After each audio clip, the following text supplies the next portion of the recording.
UBC, inspiring Uganda.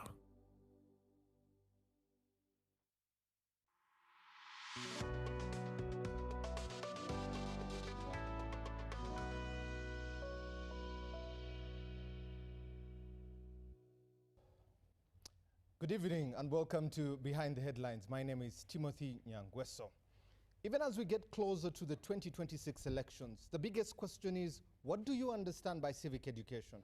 And most clearly, what would be the tenets of a free, fair, credible election, especially as we draw closer to January, February of 2026? But when the numbers in 2016 were 68.4 that showed up for voting, and in 2021 were 59.3, does that show the disengagement or the mistrust that the population has with these elections? Have elections in this country become a ritual? Can civic education be able to cover that gap? Are Ugandans prepared, equipped to be able to decide what their future looks like? Let me get to the panel that is with me in the studio. On my immediate left, Senior Counsel Phiona N, the Executive Director of Fidelis Leadership Institute, but also a candidate to become a member of the Judiciary Service Commission. Good evening, and it's good to have you. Good evening. It's good to be here. How is it going? It's going. It's going. 2 debates done very well. Oh, thank you. They were quite tough, but we had a fantastic moderator. Yes. Yes. So Saturday is the D-Day. Yes, Saturday is the D-Day. We wish you all the best. Thank you. Next to her is Dr. Robert Ojambo, a senior lecturer at Chambogo University, but also the head of the history department at Chambogo University, is with us this evening. Dr. Robert, it's good to have you again. Thank you for having me here, and good evening, viewers. Next to the doctor is Honorable Fred Mukasambide, the Deputy President of the Democratic Party. Good evening, sir, and it's good to have you. Thank you, my brother. I equally greet the panelists and the viewers. Happy birthday, Honorable Mbide. Yes, thank you. Happy birthday. Thank you. Today, you officially, we shall not say the number, but happy birthday. Yeah, I have, but I have not had a splendorous day. Because I was waiting for a word like that. Give us a sentence I have for been your quite birthday. busy. So, but nevertheless, I think I am now younger than I will be tomorrow. Tomorrow? That one I am sure, yes. So, anyway, let's see what we can do before the show ends today. Lastly but not least, the Honorable Emmanuel Lumala Dombo, the Director in charge of Publicity and Information at the National Resistance Movement Secretariat, and also has been on the campaign trail. Good evening, sir. Good evening, Timothy, and good evening, my fellow panelists, and good evening, viewers. It's a pleasure for me to be back here after swallowing some dust during the trail. But thank you for coming and gracing us to be able to discuss such a patent discussion today. Thank you very much. You can be part of the show. Go to our YouTube channel, drop your comment there, let us know what you think, or go to our X handle UBC, hashtag UBC Behind the Headlines, drop your comment there, let us know what you're thinking, but we'll also be streaming on the space there. The number for text or WhatsApp is 0709 60 25 92, and let us know what you think. But we'll start on a sad note. News that broke this morning, especially with the Right Honorable Raila Amolo Odinga that passed away, very sad, 9 a.m. East African time in India. They say they tried to resuscitate him for about 2 hours there. A bit of sadness and a cloud of grey that is looming over Kenya. It's befitting I start with Honorable Fred Mukasambide. You at the East African Legislative Assembly must have collaborated closely there. Your tribute to the late Right Honorable, as Kenyans refer to him, Baba. Yes, it is quite an era of despondence now for the people of Kenya and Africa as a whole. Raila Odinga is not just a simple politician, at least for the Republic of Kenya. He has been an icon and fulcrum of unity. I have equally given my characteristic commiseration for the people of Kenya on my Twitter handle, where I have referred to him by way of titles that are actually English words, that but people thought are not. It is an English word if you refer to a person like Raila. as a sachem of politics, a honcho, an acharya. He's clearly the ringleader of any type of politics in Kenya. He is the symbol of unity. His degree and level of magnanimity is actually unequaled. This is a man that can compete in a deadly contest with a person, but quickly rejoins that person for posterity of the republic. So this is a man who does not look at himself in terms of his own weight, but in terms of trying to illuminate the future course of the country. So a character of that nature is never found. He's somebody that does not make reference to popular opinion, but correct opinion. You know, Raila Odinga, when you look at what he has done so far, he joined politics around the 1990, in the 90s, of course, after his arrest from 1980 for 6 years. Then he joined the politics. Now, in the period of 1991-92, that is when Kenya also, under Moi, passed the law freeing political parties. He became a very great politician. At that level, you look at the times, the number of times within which he has joined hands with ideally former oppressors, both of his father and himself. That in 1997, he joined under NDP. They worked with Kano, became Secretary General.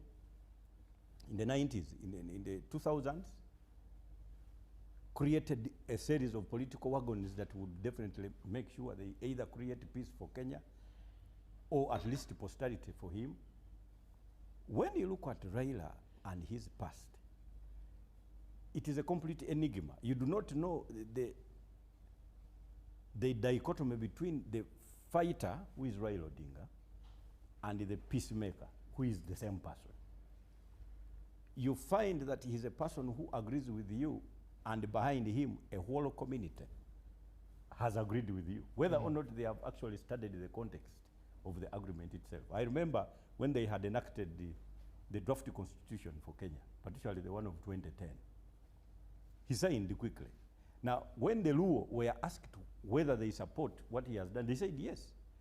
They were asked equally what they think are the contents of the draft constitution. They said, no, Baba Nasoma.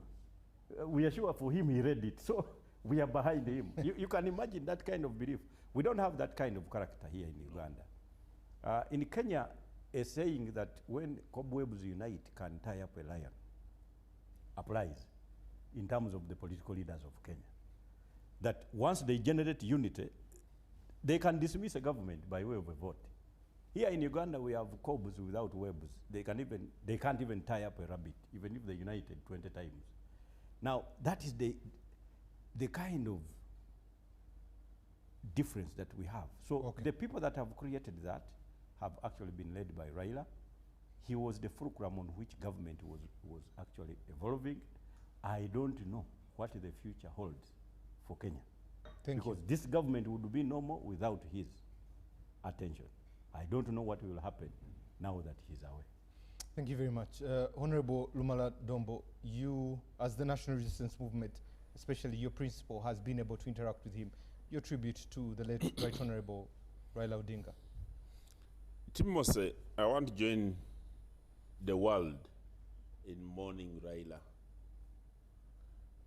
Raila is a person, even when he wasn't Ugandan, if you put up a ballot box here to vote, and he was a candidate, he would get a substantial number of votes in Uganda. Many Ugandans believed in him. And I remember in one of the elections where he almost won, and I think we had here Latigo, Honorable Latigo as the leader of the opposition. And when he was asked in Parliament, after Raila had lost, he confessed and said, Madam, Mr. Speaker, if indeed Raila had won, the opposition would be celebrating together in Kenya, together with Raila. That is how important and great he was. But looking at what his legacy in Kenya is going to be is that he's a person who believed he was a community leader who was believed by the people that he led. And they trusted that irrespective of what happens, whatever he chose to do, he would be right. Because in Uganda here, if you became a politician and risked to do what Raila did, I don't think you would survive the next phase of elections, or whether you would still retain your reputation. For instance, when he went in for the handshake in Kenya, that is a time when Kenya was at crossroads. Yet behind the scenes, he was discussing with the people who were being tormented, who were being accused of tormenting him. And when finally the time for the handshake came, and he made that popular statement when he said, "Never again should a child of Kenya be killed because of elections." And in all this that he did, he was believed by his people. He was never accused of betrayal. Here in Uganda, if somebody did what Raila did, that there was unalterous elections and the outcome is contested, but behind the scenes you go and negotiate in order to create peace and stability, somebody would be accused for a sellout. Okay. He was believed in, he was trusted, we shall miss him, and may his soul rest in peace. Dr. Ojambo, you as a historian have studied especially the East African and the Kenyan politics. What legacy does he leave, especially for the region and the country as Kenya? Yeah, thank you very much. Today when I saw the announcement on these platforms, I thought it was a joke.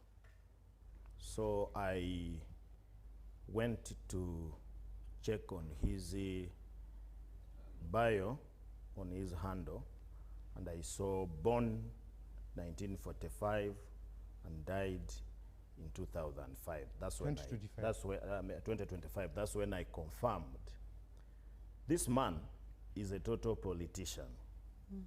He has been a total politician.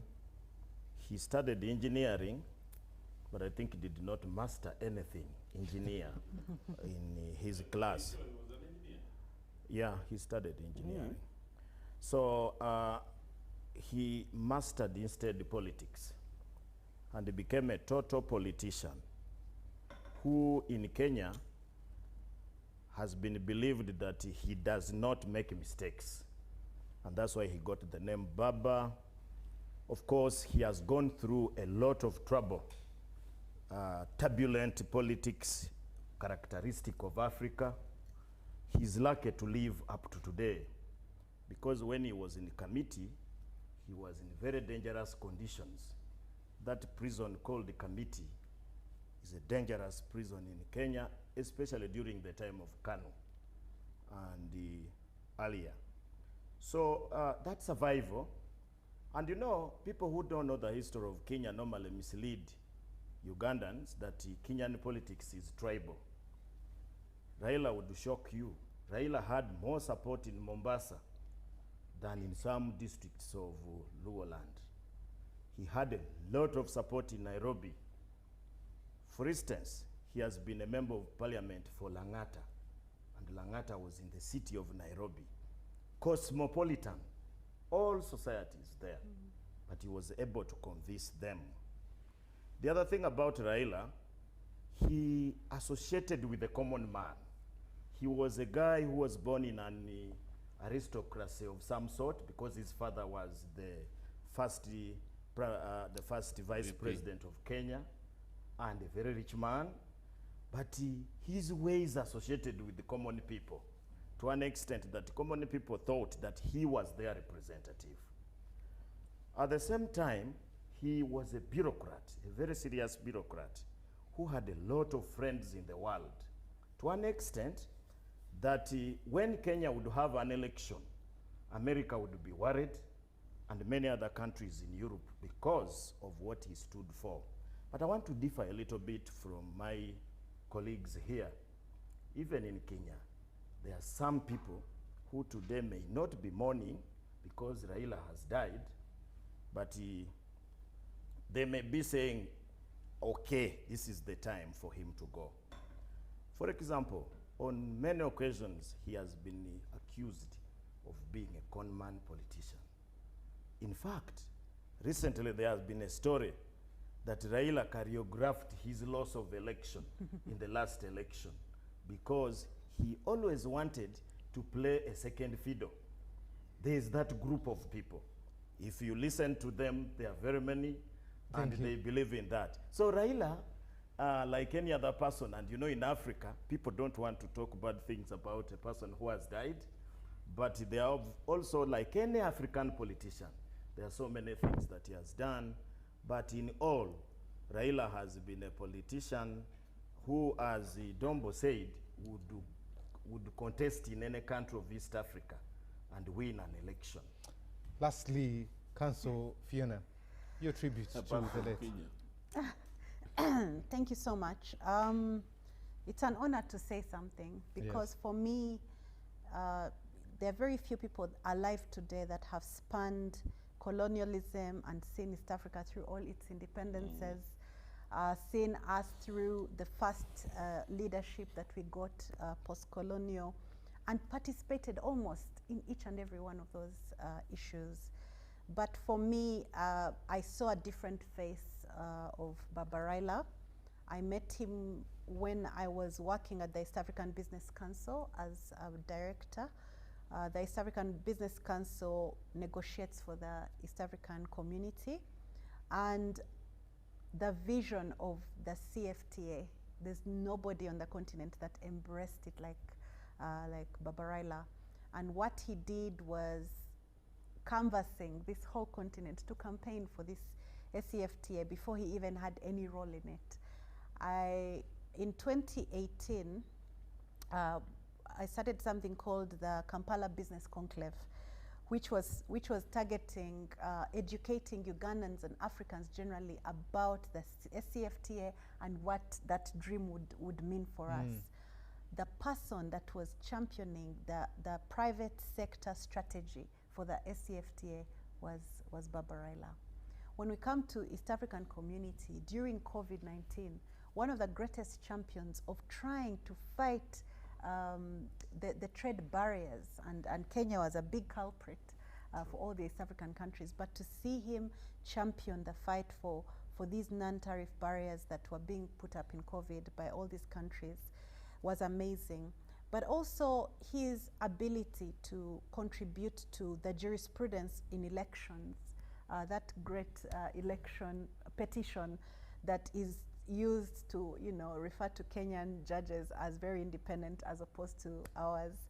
I think that was a great contribution because you see, sometimes the dissenting judgments are the best for reference, but sometimes when a politician, and I think this is a lesson for all politicians, when you do not get what you want and you are dissatisfied, go to a court of law. If you do not at least achieve what you wanted, like maybe overturning of whatever, the least you've done is you've created a healthy precedent that other politicians can benefit from. Thank you. So for me, the face of what we have, this dream of Cape Town to up there in Egypt, the Silk Road and everything that we're talking about.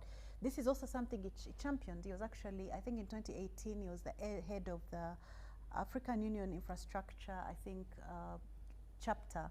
So for things that have to do with anything to do with the business community, he was also a leader. Very few politicians will speak to the issues that affect people when it comes to social and cultural and economic rights. And not only was he a politician, he spoke to those things.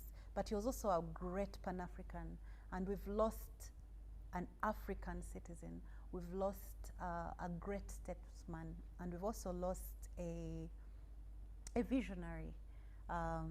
His passion, his relentlessness, his resilience, his humility. I think for me, when I met him, the amazing thing was his humility, his ability to fit anywhere. Thank you very much. And our condolences go out to the family, especially Mama Ida, who is going through a very tough time there. The children, grandchildren there. And as a nation, Kenya is also mourning. 7 days have been declared for mourning by the president there. And as East Africa, we still mourn. Let's get into our discussion topic today. Civic education, but also finding out exactly what's happening. The presidential candidates are still traversing the country, coming up to 3 weeks. And the biggest question is, by Jan, what will the fate of this country be? Especially, we want to commend the security, because a few incidents have happened. They're not as bad as 2021. But let me start with Honorable Dombo, who has been on the road. What does it look like? What have you felt on the ground? And what are the people saying, especially to the president and you who has been there? Timothy, we started the trail, the campaign really season, with the launch of the manifesto here in Mnyunyu, and the launch of the campaigns in Luero, like we have always done as a party. And the real trail started from Lango sub-region. It was overwhelmingly pleasant, because the numbers that have come to attend the rallies are almost unprecedented, because the numbers are massive, the enthusiasm is very high, and in some of the social media posts, in order people to ridicule what we were doing, they started making allegations which were not true, saying that people are coming to eat food. We don't cook food at our rallies. It is a budget that we thought we could afford, because rice is not very expensive, and we planned to cook. But when we made the proposition to the national chairman and candidate himself, he said, find out from the Attorney General the provisions of the law. Supposing we gave food to the people, will it breach the law? Wanted to be within the ambits of the law, so that as one of the senior candidates, we can be a good example to the people of Uganda. And when they contacted the Attorney General, when we were going to Luero, the Attorney General said provision of food at the venues of the campaign, it will be contrary to the law, and so that is something that was cancelled.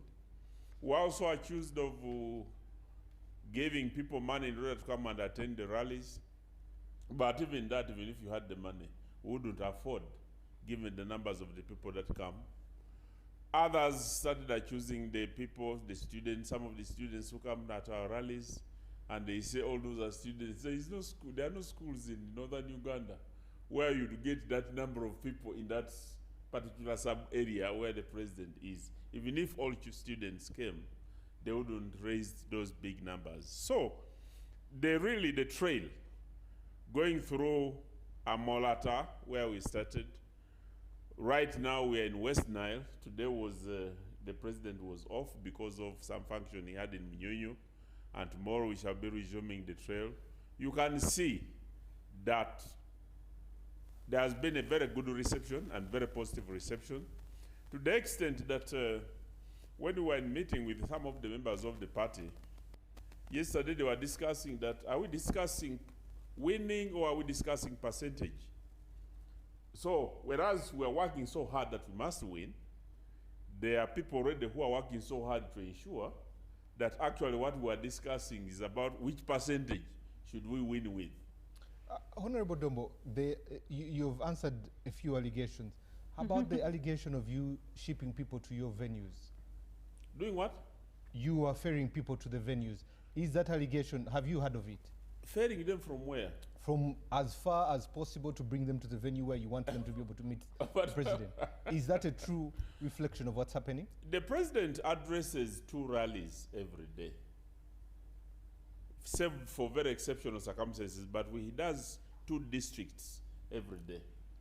And I want to tell you that in one of the meetings, young men of border riders had proposed even to join him in a convoy from one of the rallies to another district. The president declined it. He said that would be in a violation of the law. We have agreed and recommended there shouldn't be processions. So the issue of ferrying, in some of the areas where the members of parliament or the flag bearers or the business community work so well, I've seen where people have been given trucks to help people to come from distant sub-counties to come to the district headquarters. But that has been a local arrangement by the local organizing committee, and we have not ferried anybody from another district to another district. But people have been coming from the various distant sub-counties in order to come and attend the rallies of the president. Some have been assisted through the local arrangements that have been organized by the people wherever they have been. I saw it in Lira, because when the Lira meeting was postponed, I saw some of the business people who had offered their trucks, saying that we cancelled our programs and we thought that we wanted to make the rally massive.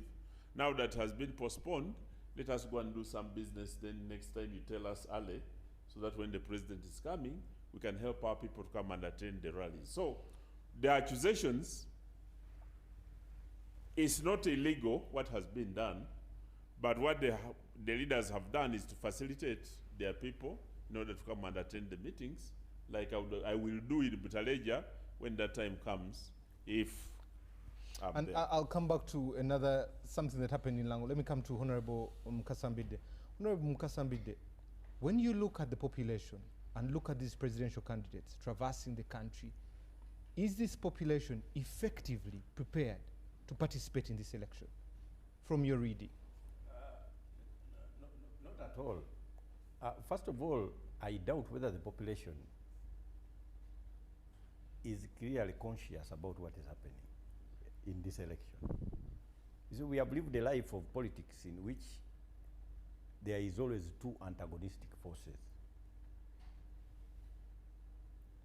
The force of the opposition that clearly contemplates the antagonism of security agencies, which generally now creates the narratives of politics that the opposition will move with. Now, it is failing to happen. Because in a period of authoritarian rule, there is usually it is dichotomous that you will have 2 political entities. The one that chooses to stay and the one that exhumes the capacity to remove its stay. Now, to the extent, therefore, that in a campaign of this nature, any reference to a manifesto is a mere thin veneer. It is something that is actually useless. Nobody refers to a manifesto. It is clearly better that you tell them the date on which this current government should leave. Why? Because of the manner in which it is even mistreating the opposition. Now, failure to conduct our election in the usual way, establishment of peace, has created some enigma even for opposition candidates. Because today now they must explain what they want to do in government. And in my opinion, they never planned to. So it is a situation where it is unclear. There is going to be extreme voter apathy. I can tell you the voters were always engaged in protest support. They were always engaged in sympathy support. Now, those are not obtaining. Number 2, we are living in a situation where the population do not know what to expect from government. These are people who can celebrate over a road constructed by a government that has used their own money in the form of taxes. At the same level, we have politicians that do not know also what to do in terms of oversight of government projects. For example, if a road is constructed, the opposition will shift their minds and go to something else. Instead, they hear a government talking of road connectivity. Instead of also focusing on the road quality index, they abandon that arena and begin looking forward to a different kind of news story. So the politicians that have been media happy and making front page stories pursuant to, of course, government security machinery, antagonism against their own processes, have still failed to make way forward in this campaign. Number two, the campaign of 2021 was a rare campaign because of 2 or 3 major incidences. One, that the president of Uganda didn't participate in that campaign for fear of the COVID-19 pandemic. He could definitely remain in State House, begin to peep in windows, because he feared, and in any case, if he ever went out, it was only when 50 people were organized at a district, completely free of COVID, and SOPs followed to the extent that he's almost a kilometer away from where they are. Now, he never participated in that election. Now, this is a different type of election. What happened then, we also had first-time politicians and first-time voters also joining the body politic in Uganda. Why?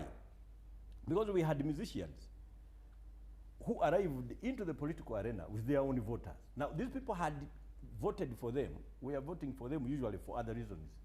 Artist of the Year award and what. So they created the kind of celebrity panjandrum that also now forced everybody into the ballot box, including the belief that actually they were going to take power, given the kind of force that security also subtended on their own candidature. All of those do not obtain now. The population are aware that they cannot take government. The first-time voters are remaining alone. Those that had actually followed him thinking he's actually the protagonist for a revolution have also now retreated. The opposition is in tatters. The president, using what we would call the prebendal methods, helping himself to state resources to run a government, a confused state of affairs where the dichotomy between government and candidature cannot be ascertained in terms of at least expenditure of resources. He's running a campaign, he's actually running alone. He's alone in the field, and I think it is going to be shocking news at the declaration of results. You mentioned, before I come to Dr. Ojambo, you mentioned the elections, 2016, 2021, the violence in between there, and now this really has had a few hiccups, blockages here, not like the removal of Honorable Amriad's shoes and all these things. When we look at that, the role security played in those 2 elections, and now the way it seems like, what do you see? What will the population do, especially now that two types of people are stuck. The population are stuck, and even the politicians on the opposition are stuck. First of all, we are stuck that we are being now examined on the role of state, the role of government, what we should do. Why we want even to go to government. In fact, I had one of the presidential candidates promising that part of his major campaign manifesto programs is to fight corruption. The way he was speaking was as if he was contesting to become IGG. So he did not know that actually there must be contemplation of existence of organs and laws. That he had to create something else. So I can tell you there is a shock in the population. and they are not explaining it the way it is. But the population are also shocked. They don't know now whether their people should begin talking about what they will do. We had generated a campaign which was a moving swan song on the lips of all our politics, which was in such a way that the man must go, he's a tyrant, he's a what. Now he has allowed us to run a campaign which has become in effect extremely expensive. This explains, because now the leading opposition party is NUP. And you find that actually they had the defiance as part of their major goal, faced with any requirements of the law in terms of compliance.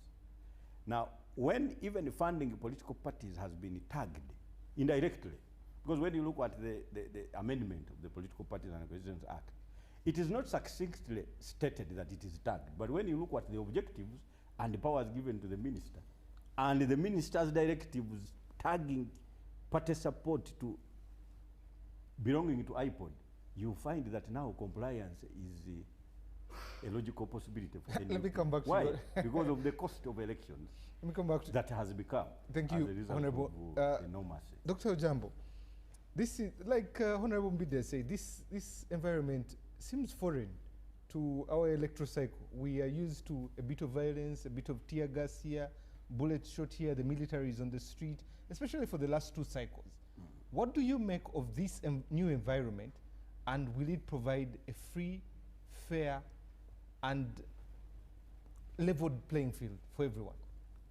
Timothy, before I come to your question, you know this election is happening at a very bad time for the education sector in Uganda. And your topic here is civic education.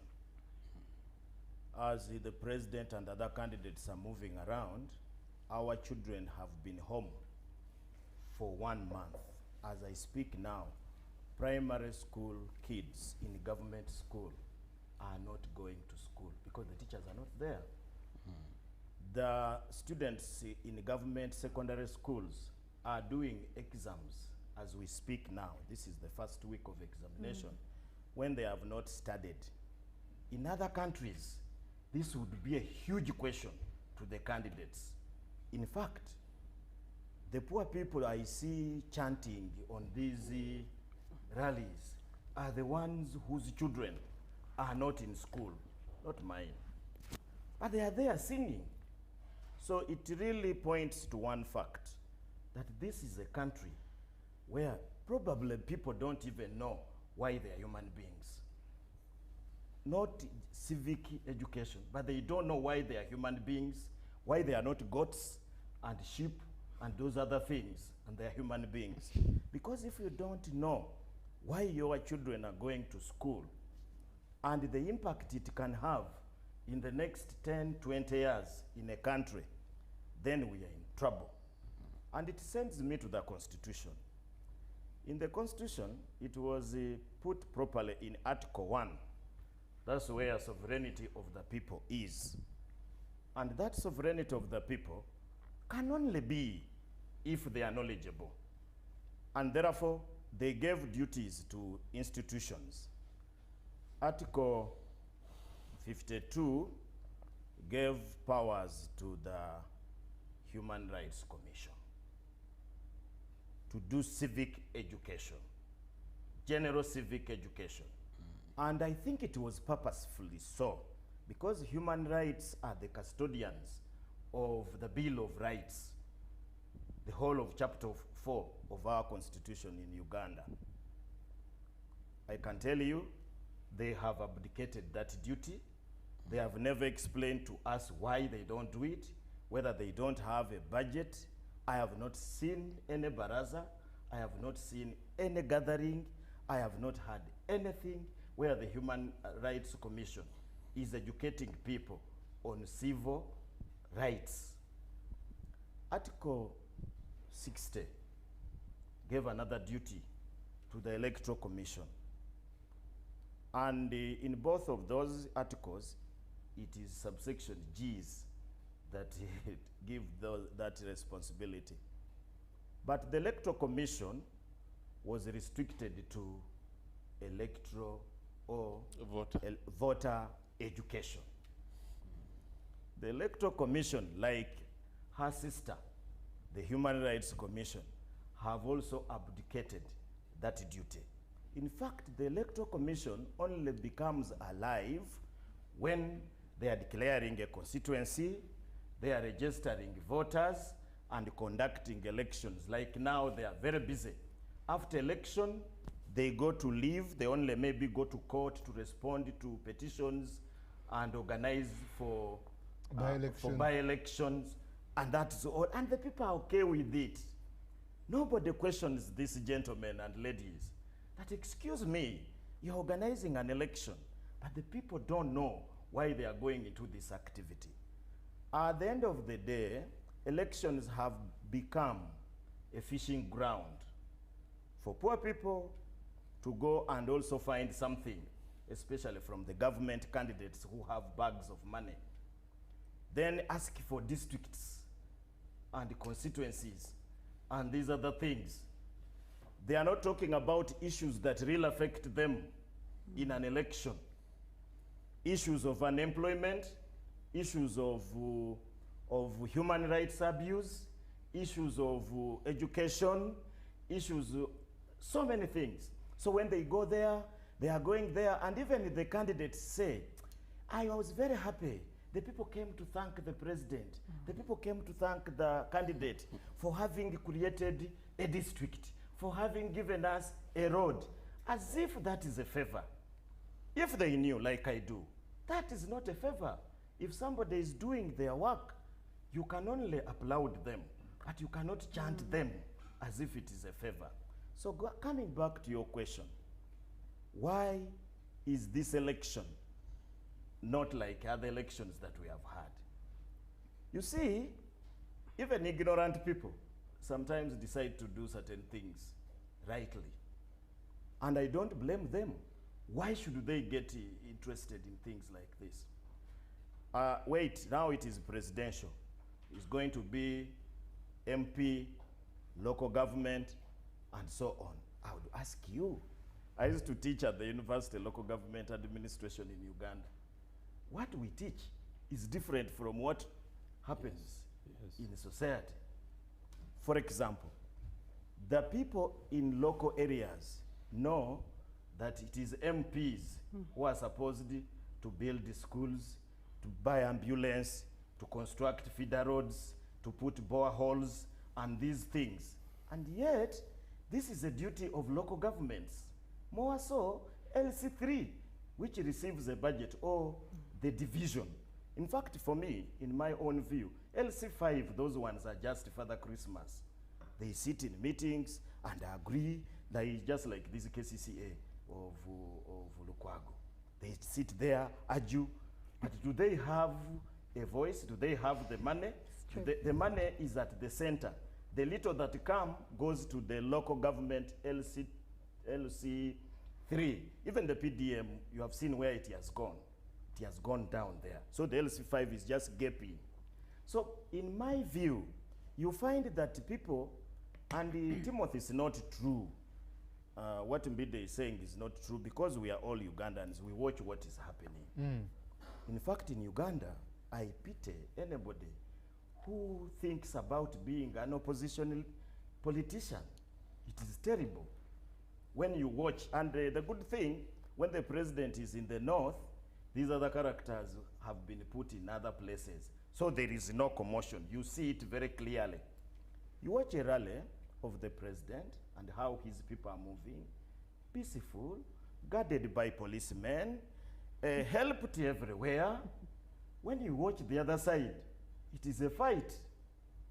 It is a fight. Today I watched the NOP candidate that he was talking about, wanted to go to the border after Manafwa, and there was a barricade, as if a tsunami was going to attack the other part.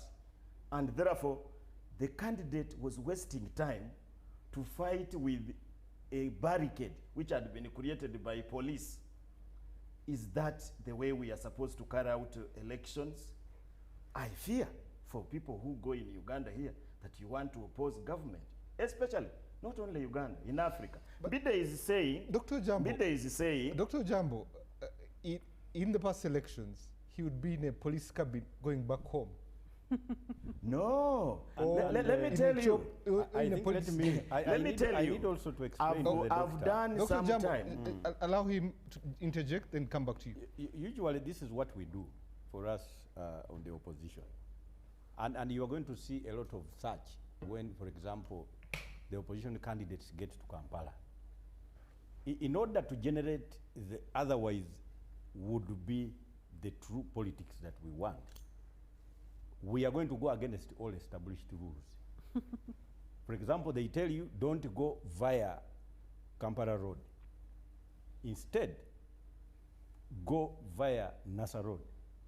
We will definitely insist that we are going to use the Kampala Road. Why? Because we would now want the fanfaronnades and barricades of police to be used against us, because that is the news that we want to create. So there are times when we create it, but the objective seer Timothy, will for us not who know what we are studied doing. some little literature, when you listen to Mbide, I don't know why he does not just get a yellow and he puts on. Because now he's speaking, we call it reverse psychology. He's speaking reversely. He's speaking as if he's in opposition, but creating the analogy of government. You have just heard that we would always want. That is the function of civic education. Because you see, opposition is not rebellion. For me, I want to and be this one I want to that. tell the doctor. We are going to disagree almost profusely when you misunderstand opposition for rebellion. Okay. Now, opposition presupposes the existence of government. It is only rebellion that doesn't. Now, when you speak truthfully and you are on the opposition, the analysts will begin to think, this one is getting lost. How even can he accept that government has done anything wrong, anything right? Let me finish my point. Please allow Dr. Ojambo. Finish my point. I will Yes. not manage this former guilty president of mine. By the way, Mbide was my guilty president at the university, and I know him very well. I can write a book about him. Let's do. Timothy, this country belongs to all of us. Some of us who are not politicians, we want a good country where we can do our work, support our children, and have the dream of the Pearl of Africa. A country that everybody is free, a country where we have equality in things that we do, a country that we have fairness, a country that we have people who are confident that when they do whatever they do within the law, they will not have any problem. We don't want to have a country of antagonism. For me, even, I don't believe that the candidates who are now in elections are opposition. No, they are candidates because there was a vacancy which was declared. There is a vacancy of a presidency, there is a vacancy of a member of parliament, there is a vacancy of a local government officer. So why do you say opposition? These people are vying as equal candidates who should be given equal measures. If the Electoral Commission is giving this one protection, they should give even the other one. Why should it be opposition and I don't know which one? This is an office that is going to become vacant in May 2026. And that is why people are going there so that they can fill that office as per the Constitution. So where does opposition come from? I don't see opposition. Only that we are in a multi-party dispensation. And therefore, people are coming in with different parties, with their agenda. The NRM, the National Resistance Movement of Honorable Dombo, should tell us what they want to offer to us. The NUP, I don't know which peasant party and what have you, should be given a hearing. Okay. This business of saying, and this is what we need to educate the people, that there is no opposition here. People are struggling for office. They are all good people with good programs. Listen to the one that you want, the one who convinces you. Go and vote for that one. Not this business of saying these ones are good, these ones are bad. It brings a bad image in our country, and it's not the democracy that many people want. And that's why I am saying the Electoral Commission, the Human Rights Commission, and the state, because those are the people with the responsibility, should educate the people so that the people know that I'm not going there to fight with so and so, but I'm going to listen to a buffet. We have a buffet of 8 at the presidential election. Let's look at the cuisine and look at which one do I want to take home as my leader, not opposition. These things of flaring up people is wrong. Okay, what usually the law, what the law states and that creates the opposition and incumbents during an election is because under the Political Parties and Organizations Act, a successful party in a previous election is what forms government. So clearly, it is in the juxtaposition of the party that formed the government that we are in up to May, and the substantive other parties now opposing. No, not in election. In an election, of course, there is government. That one you need to know. And clearly, the incumbent is the head of that political party that won the previous election. Thank you. Because we don't run a system where government retires so that an election is conducted when there is no incumbency. Thank Incumbency in Uganda is allowed. Allow me to bring in Phiona. Phiona, Ugandans, every 5 years, we go to the ballot and vote. After that, we fold our hands and wait for the next 5 years. How do we get to a place where we hold these leaders accountable? What rights do we have? What responsibilities do we have? What duties beyond ticking a ballot do we have as Ugandans? It's interesting. I think Dr. raised a very important issue, the politics of labeling. While I agree that yes, there's incumbency, I think our language is very, very dangerous. Recently, we were at a meeting for peace where we were saying peaceful elections, and the next day I saw a headline that said war has already started. You understand? From the fourth estate, language, that already puts everybody on guard. So I think I get Doctor's point when he says the word opposition already creates an issue, a barrier. But the Constitution in Article 59, 1, while talking about the duties of Electoral Commission, emphasizes, this is on voter education now, not civic, because voter education is a branch of civic education, and it emphasizes the role of the Electoral Commission in removing barriers to Ugandans accessing, to getting the right results, increasing accountability of candidates, and generally the quality of the elections, the quality of the, I think about elections, we're very quantitative as a country, we're not very qualitative. Now, that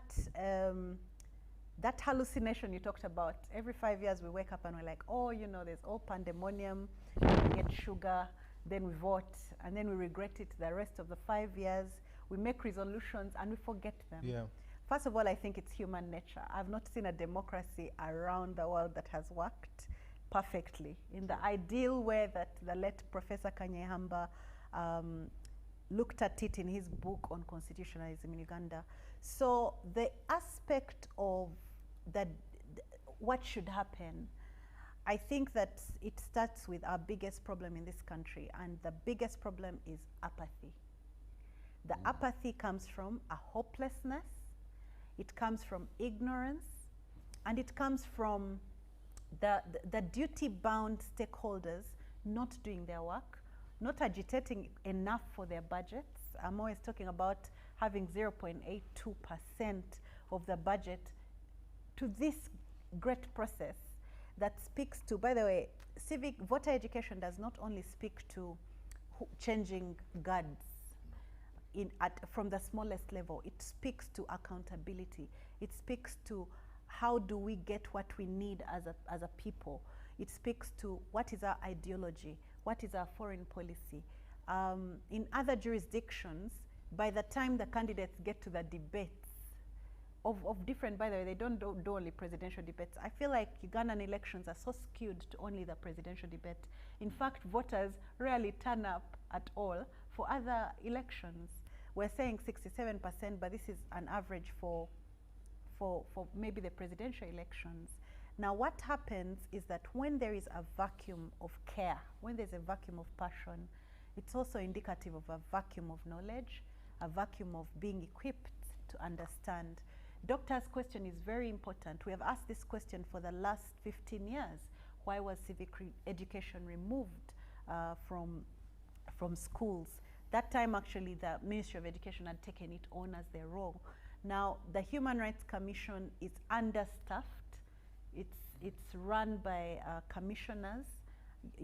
When you look at the commission and the amount of work it has to do, right now it still has, I think, a lot of backlog from the last elections.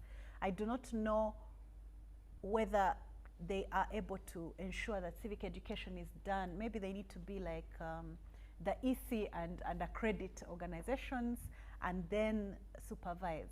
But they need budgets. And one of the things I want to call upon Ugandans is that the issue of elections should not be the one thing we care about every 5 years. No. We need to scrutinize the budgets. What are the priorities for a citizen of this country? What are the things that you can be proud of? Where if your uncle works in URA, the taxation, the taxes, are they working? Are they not? There are things that speak to the very fabric of our existence as a country. And they start with budgeting, because budgeting shows you the priorities of a country. And these two things we're talking about, civic education, voter education, they are like in the last mile. The second thing that we need to look at is accountability, holding people accountable. I keep telling Ugandans that when we put our people at ransom to buy us houses and give us all sorts of things, they are going to get into those offices and reap what they sowed, meaning their aim is to pay themselves back because you've literally robbed them in order for them to serve you. So this transactional politics has killed Uganda, has killed a lot of countries in Africa. And for as long as it's transactional, we are not going to get good results because it's the money that speaks, it's the sugar that speaks. But that conversation would not be in the room if we had issue-based politics. So the question is, what are our politicians offering? What are our schools offering? The citizenry, they're in poverty, they have so many basic needs. If you focus on just, and this speaks to systems and how we've destroyed them in this country, that if there is poverty in an area, it should not be a political move to look after these people. There should be systems, there should be budgeting that takes care of the basic needs of the populace. When a populace is still looking for basic needs, they will always have basic conversations about politics. So the last thing I want to say is, I do not like lamenting. I think that we have to start somewhere. And the biggest crime is that for the last maybe 20 years, civic education has not been in schools. And our population, 75% fall in the people who've studied in those 20 years. That's 75% of our population. What does this mean? This means, and every time we have conversations like this, I don't see anybody in that age group. Sorry to mention this. Even now, I don't see anybody in that age group. We need to educate and empower and equip the youth. They're the next generation. I think that we've failed them. Where do they find their power? So as the Fidelis Leadership Institute, I'll give you an example. So for me, Fidelis means faithfulness. We want to come back to what does the Constitution of the 1995 Constitution call upon us when it comes to things like civic education, and what are we promoting? Civic consciousness. You cannot talk about ethics if people don't understand why they're Ugandans, what is good about being a Ugandan, because we'll keep taking soup, we'll keep, selling our birthright for a bowl of soup. So we're saying civic consciousness. We are saying, we asked EC to accredit us, and we said, okay, we don't have resources, but we are going to work with students, because for us we're focusing on the biggest size of the population that doesn't vote. That is the elites and academia, like my doctor here, and other young people. University halls and places are actually voting stations, and they have the lowest turnout. We did that research. So now we are talking to young people and educating them and telling them, show up and vote. Because everybody who thinks they have a certain level of intelligence thinks they're too good for Uganda's politics. Then they spend the 5 years regretting not participating. So what am I saying? Every Ugandan needs to get up and vote. Every Ugandan needs to get up and contribute. Every Ugandan needs to get up and be a part of the solution. We cannot wait for politicians to fix us. We cannot wait for the government to fix itself. I've never seen a world where the government fixes itself. Another another category of people that have abandoned politics, that have abandoned elections and participation, and where they could be very valuable is the business community. The few people in the business community we see involved in politics are playing almost mafia politics, if you know what I mean. Yeah. What we want is a business community that comes up and says, we want issue-based politics. Politics and, leaders in communities that are actually going to develop us, that are going to ensure we have the infrastructure, that are going to ensure that if we're an agro-based economy, we have everything that we need for agriculture to work. Not to hold people accountable for creating silos that don't work, throwing billions in infrastructure that is never finished, a parliament that approves loans when the absorption capacity is less than 40%. So one of the things that we have right now as a country is debt, public debt. But these parliamentarians, who holds them accountable for making these decisions? Who holds the exchequer accountable if there is fiscal, decisions are being made right now as we speak that are affecting a lot of Ugandans, but where are the citizens' voices? So as somebody that is actively involved in getting the young people to participate and to get a healthy understanding of their country and how they can participate, I think that we need to continue to include them in deciding their own fate. We're making a lot of decisions here in this country, in these elections, in everything, for a generation we might never see. Okay. And that is not Timothy. Responsible. Timothy, I want to thank my colleagues, especially for the observations by the Judicial Service Commission candidate. Just say Idi Fidelis. Idi what? Fidelis. Fidelis. Fidelix. Phiona. Fidelis.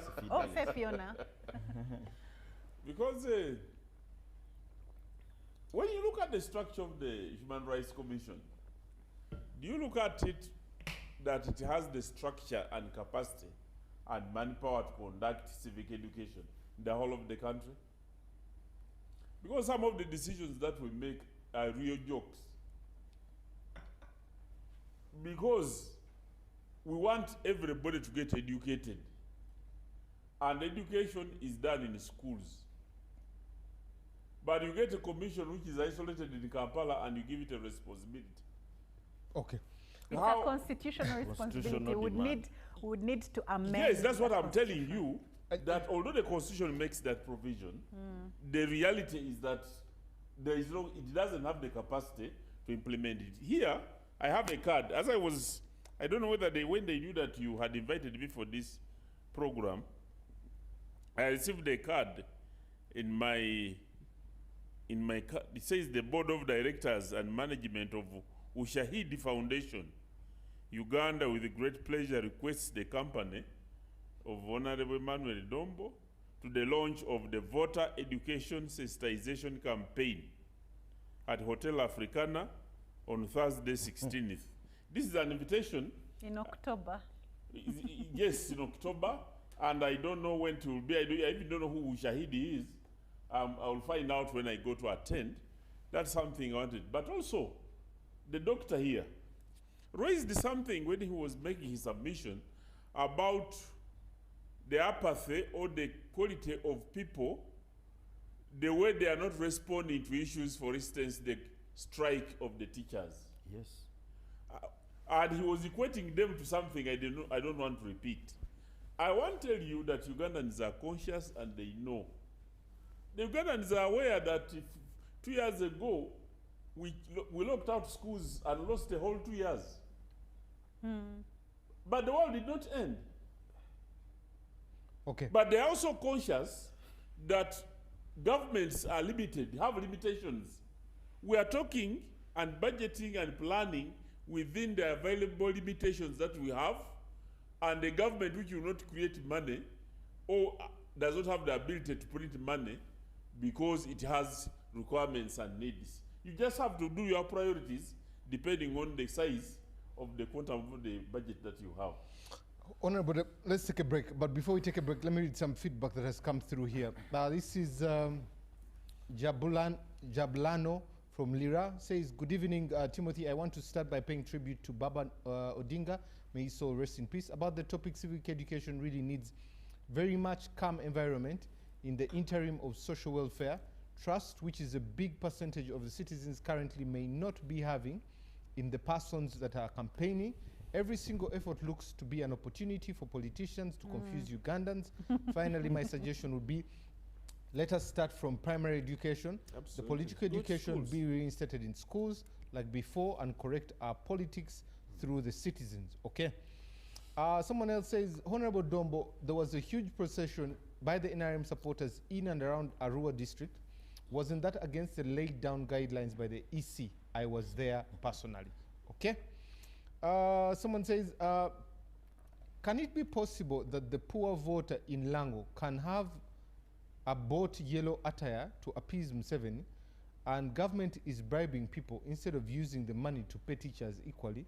Uganda is lost in divide and rule, the rulership here. This is Sam from Ginger, okay? Honorable Mukasambide is an NRM cadre, plus Mabike, but mention few and to disorganize the people. This is Chizito Joseph Sentema Road, sorry. Lastly, good evening. This is Isaac from Laro Town Council in Oyam District.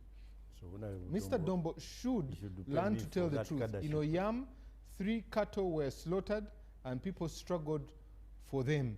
Even the stage fell on the people. The Lango people are not happy. Wait and see the MPs who will go through. NRM should stop taking advantage of the illiterate and poor people who are flooding their rallies. Okay. Let's take a quick break. When we come back, we'll be dissecting this and more. Should pay me for the cadreship.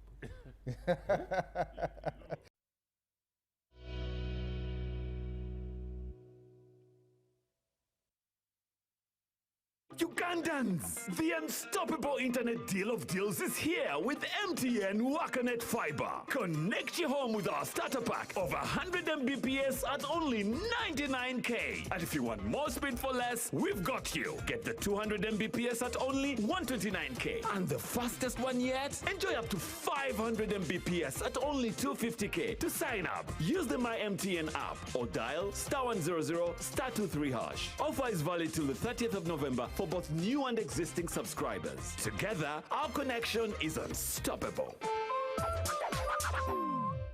The government's mandate is to maintain law and order, safeguard citizens' rights, and provide essential public services. Remember, one of the pillars of a roadmap is innovation and entrepreneurship. There has been this question of how are you protecting our indigenous seed? It's going to be a tall project that answers somebody's question. The Front Bench has brought you insightful discussions on governance, security, healthcare, justice, and commerce. Why do you go through this complicated procedure, involve the lawyers?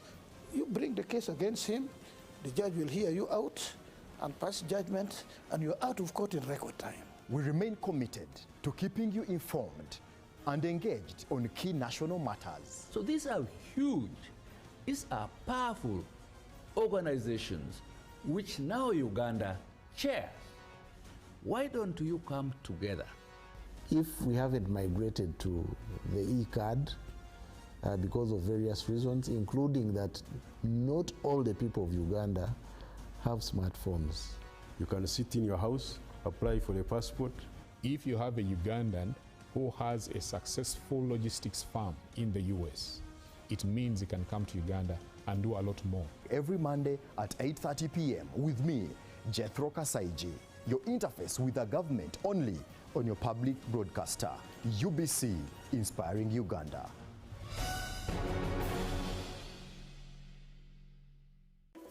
In a nation hungry for truth, a world where every story matters, there exists a beacon of trust and reliability. For decades, they've been our voice and our window to the world, holding the mirror of our history. With 4 TV stations and 11 radio channels spanning 27 languages, they stand as guardians of information, defenders of truth. With Mascari Heritage Advantage, they uphold every citizen's right to reliable and free information. Their archived stories shaped our past and illuminate our present. Yet now, as new challenges arise and the world evolves, their mission faces its greatest test yet. Be part of our journey and let's navigate the unknown, uncover the untold, and safeguard our future together. Tune into your public broadcaster, for it is the intersection of trust and truth. Because to UBC, your story, and every voice matters. UBC, inspiring Uganda.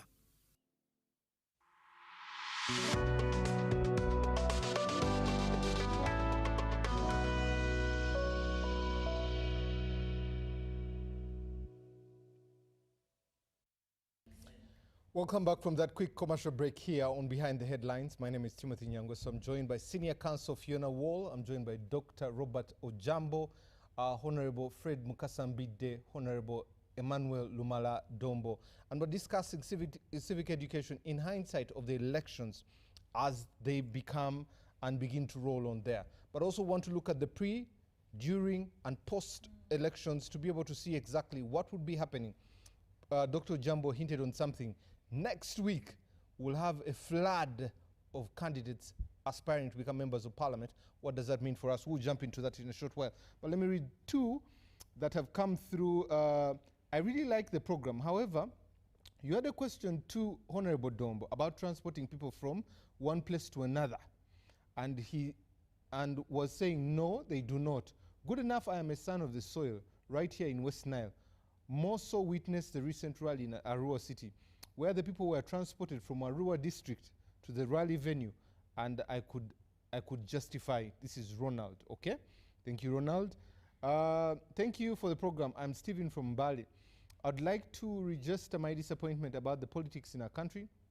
Civic education, to me, has been deliberately avoided just to keep the voters ignorant about elections, citizens, because of the ignorance to the political leaders, as a joking matter or something which has to concern them. I would believe civic education only when it is integrated into the normal education program and probably conducted in adult community classes. Otherwise, I appreciate the submissions by Dr. Ojambo there. Okay, keep the feedback coming. Let's jump into this conversation. Phiona, you said 2 things that I would like to start with. You talked about how the Constitution talks about accountability. It also talks about scrutinizing things like the budget. Today I saw a headline that talked about our debt going to about 51.3% there. Ugandans leaving 1.5 and getting to about 2.3, your contribution to this debt. Where would they derive this power? Because at the end of the day, if we're to go by any scandals that happened in Parliament, the exhibitions, all these things, they feel powerless, they feel hopeless, like you said. Where would they get it from to be able to hold these leaders accountable, right from the president all the way to the LC1? Well, in the last... Practically. Yes. First of all, in the last elections, Ugandans showed up. If you remember, there's a lot of parliamentarians that did not come back because of certain things that had happened. So the vote is still quite powerful. I still believe in it. When we do not show up to vote, not only do we delegitimize this process, but we also vote by not voting, if you know what I mean. Yeah. It's very easy to manipulate a vote where people have not shown up. I had the unfortunate experience of representing some disgruntled candidates in the NRM primaries. I was very shocked. I'd never been that close to the kind of things that were being done. And I realized that just what was happening in the NRM primaries was a great disservice to the party itself. Why do I say that? If somebody can lie that they have 300,000 votes in a place where maybe the woman MP had 30 votes, that means that the party is going to have very wrong figures on who supports them in that area, you know. So when we come to data, there's a lot of data that is not accurate. When we speak to guarding your vote, and guarding your vote means you vote and you vote correctly. People don't even know how to vote correctly. Then after voting, you stay somewhere safe to make sure that the votes are counted, you know. Then the third thing is to understand what are election offenses. There's so many things, electoral offenses. They are created by about 5 statutes. I feel very sad that sometimes I feel that even the policemen and the people that are entrusted with security of candidates during these elections might not be educated as to what these offenses look like. The magistrates and the courts to whom these things are going to come, are they trained in these spaces? When we talk about voter education, we have to start, even the judiciary needs to be trained and equipped for this. Even the security forces need to understand their role and where they stop. The polling agents, we've seen ridiculous things happening, but also we've had a lot of drama happening around the issue of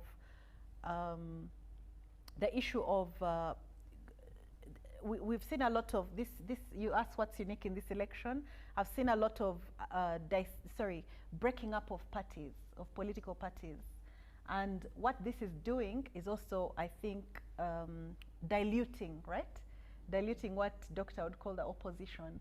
Because now if every party is breaking up, then where is the strength in that? But when we speak back to your question, when we look at accountability and we look at what is happening, it is not, again, I'm not a pessimist. I do not want people to say we are hopeless. For the last maybe 20 years, not last 20 years, for about the last 10 years, the apathy of Ugandans to elections has been going up. True. 2016 was 5 million. Exactly. 2021 was 8 million. Exactly. So for us, that is one. The second thing is our I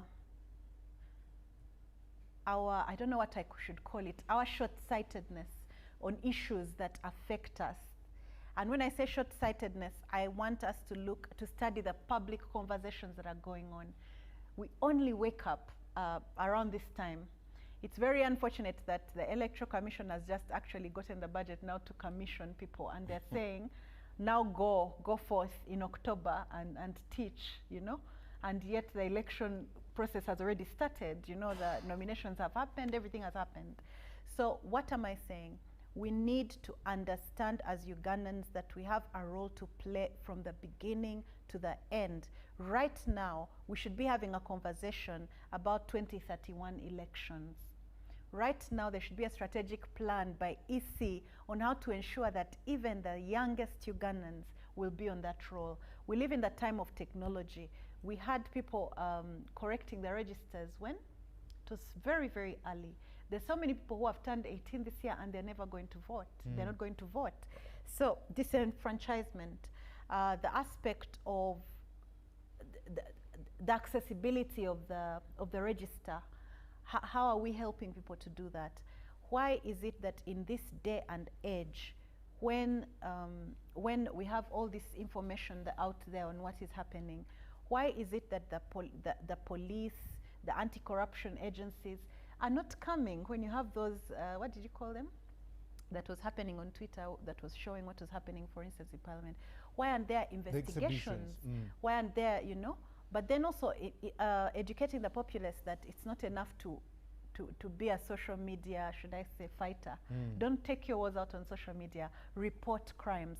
Document even election offenses. We are here talking about fights and things like that. Document these things. Because even if you don't win in a court of law, at least you will get us a precedent. Like when Honorable Mama Mbabazi went to court and everybody was like, oh, but he had only 1%. Why is he going to court?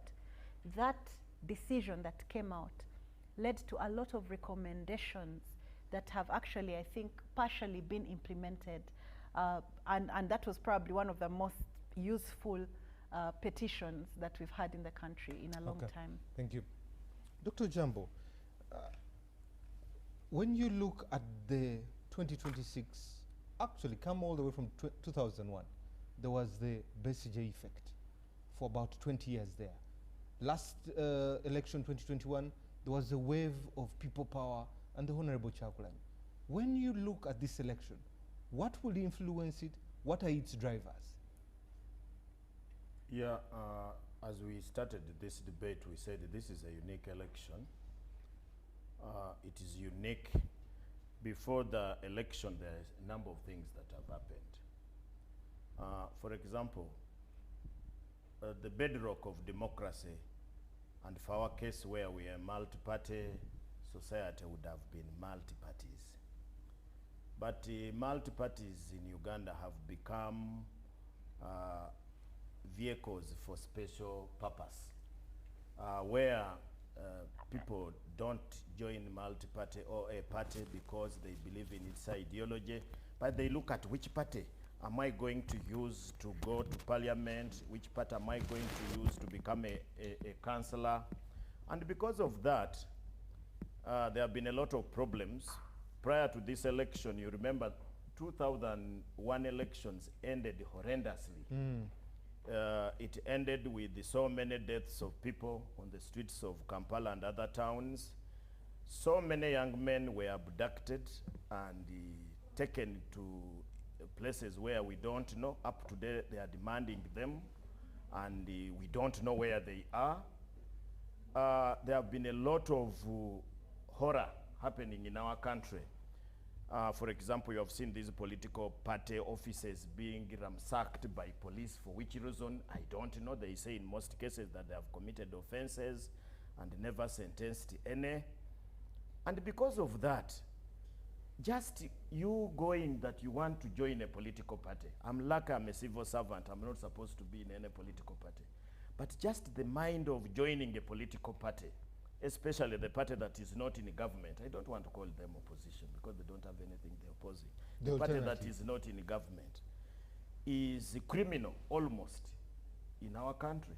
It is criminal to like you, NUP, which has tried. They have their attires that they put on to associate with. But when you put on those attires, the police will pick you and they will take you and you will never pay again. If you are lucky, you will be thrown in some sugarcane plantation in Lugazi. Dead or alive? Whether you are dead or you are alive, but you will be found there because they have been found. We have been reading on newspapers, we've been watching on TV, people have been found there, left there. So you wonder, why should I go into this thing? And therefore, any reasonable person has gone to use other means of survival, not to go into this politics. And therefore, you leave politics to only those who can equal the game. Now, you can see, for example, the other parties, DP, Democratic Party, UPC, FDC, instead of organizing, they have been in conflict. Conflict for what? Because of this, they normally tell you that when you restrict people to do certain things, they get into doing things which they are not supposed to be doing. Instead of these political parties mobilizing people, they have been now struggling on who becomes the boss of the almost defunct thing. And therefore you find DP has disintegrated into so many things. FDC, we have now another party in Chadondo which came from DP. NUP had its share, but they managed it. But the trouble is, where is the infrastructure that is going to run politics? Because politics should not be only run during election. Politics is a training ground to train leaders. This, my guild president here, he remembers that he was in UID, and that UID trained him, and that's why he became a guild president. From guild president, he became a member of parliament, and later a member of the East African Assembly, and you have been a very big inspiration to many young people. So we need to hear from you. What can we do to get out of this situation other than lambasting each other? When you look at the government in power, the government in power is supposed to be like a guardian of everybody, because they are the ones who have the budget. They are the ones who have the state. They are the ones who have all the instruments of power, and therefore should be the ones to help these other people to grow. But what do? They look at them as enemies, enemies who must be destroyed, enemies who should not be given any space, and yet we want to compete with them. And that's why I normally describe it. These elections are like going for a swimming competition where you dress your competitor in an overall with the gumboots and a helmet, and for you are in a swimming costume, and you say, let's swim. And then when they fail to swim, you said, look, I told you these ones are very lousy. But you have incapacitated them. So for me, I think if we are to develop a country where our children will be very proud, we need to follow this constitution. That's why today I moved with the constitution. When you read this constitution, it guides us on everything to do. For example, the political parties are sharing money through iPod. And this money is based on how many members of parliament you have in the House. I have a feeling that in an electoral year like this one, there shouldn't be that condition that you should have members of parliament for you to partake this money. Because this is the year we are preparing people to go into leadership. Every registered political party should be funded. If you are funding one, you should fund even the other ones to prepare.